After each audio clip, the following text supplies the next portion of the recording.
Let's talk about Pierre PoiLIEvre's greatest skill. Not policy, not vision, not even politics. The lie, delivered with confidence, repeated without correction, buried under the next one before anyone catches up. This is episode 2 of the PoiLIEvre Greatest Hits series, Documented Lies. And today we are going deep on the one that should define his entire political career. The housing lies. PoiLIEvre posted on Facebook, in his own words, "When I was housing minister, Canadians could afford a home." Let us examine that sentence. Pierre PoiLIEvre served as Minister of Employment and Social Development in 2015 under Stephen Harper. That role included responsibility for the Canada Mortgage and Housing Corporation, CMHC. He was, in effect, Canada's housing minister. Here is what happened to housing in Canada while Harper's Conservatives, including PoiLIEvre at the cabinet table, were in power. The average Canadian home price rose 70% under the Harper Conservatives. 70%. That is worse than the 45% increase under the Liberals who followed. The very Liberals he spent years blaming for the housing crisis built less of it than his own government did. 800,000 affordable rental units were sold off to corporate landlords and developers, while PoiLIEvre was at that cabinet table. 800,000 Canadians who had affordable housing watched it disappear into the portfolio of institutional investors. The Harper government refused to renew federal operating grants for social housing, and those units moved to a market where rents were already rising fast.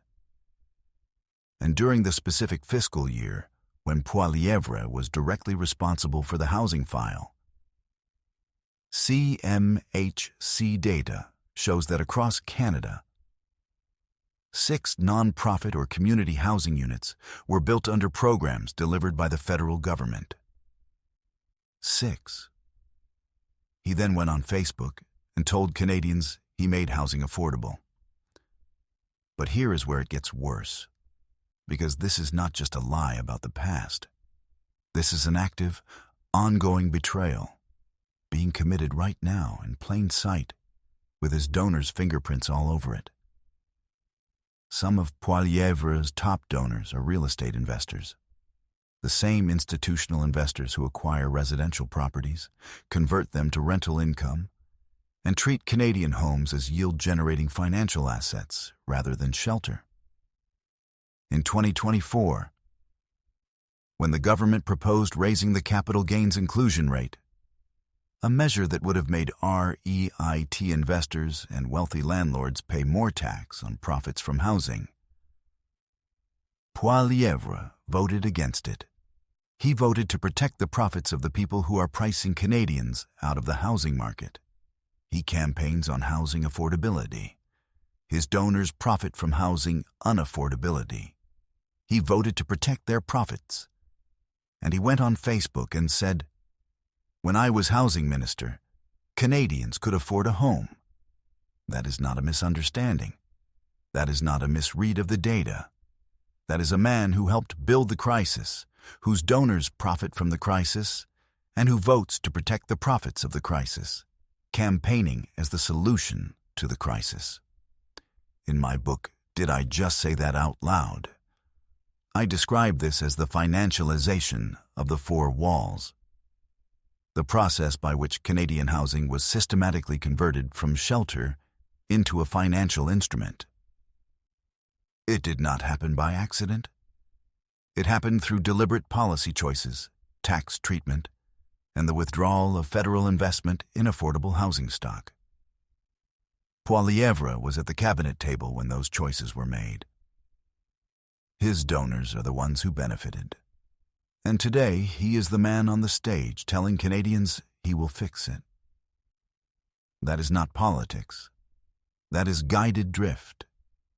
Sustained pressure from resourced actors producing outcomes that appear natural. The housing crisis did not drift into existence. It was steered. And PoiLIEvre was one of the hands on the wheel. Now let us run through the rest of the documented lies.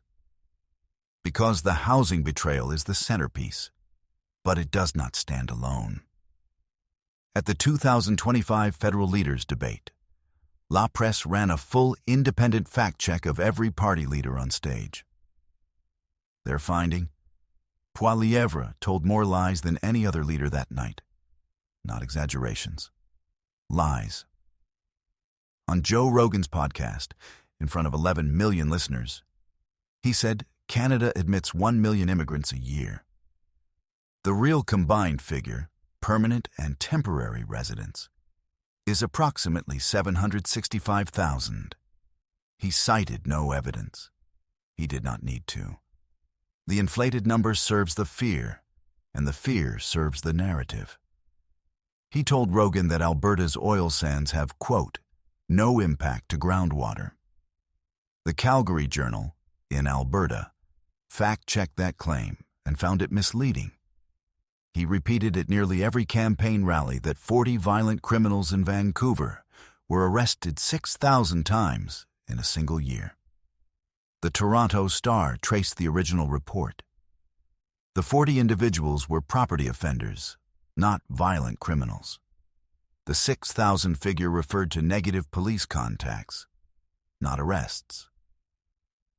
He took two separate statistics from a BC urban mayor's report, combined them, mischaracterized both, and delivered the result as fact to thousands of Canadians every night for weeks.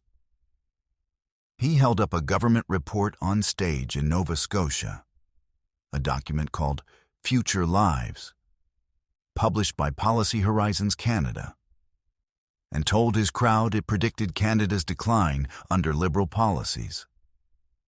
That report explicitly states it does not make predictions. It carries a disclaimer saying it does not represent the views of the Government of Canada. He waved it at the cameras, so, in his words, the media could not deny it came from the government. It did not represent the government. He knew that. He said it anyway. This is the pattern. Run the lie fast. Run it loud. Never correct it. Bury it under the next one before the fact-checkers catch up. It is the Trump playbook, imported wholesale, delivered in a Canadian accent. And it works until it doesn't. Because here is what PoiLIEvre missed about Canadians. We were frustrated, genuinely frustrated. The housing crisis was real. The cost of living was real. The anxiety was real. And he was not wrong that people were angry.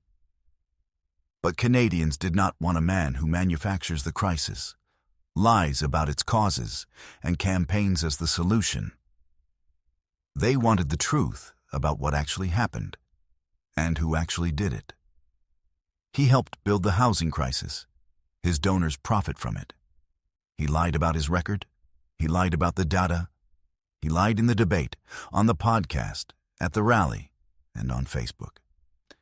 And Canadians, with all their frustration, all their anxiety, all their legitimate anger about the cost of a home, looked at the scorecard.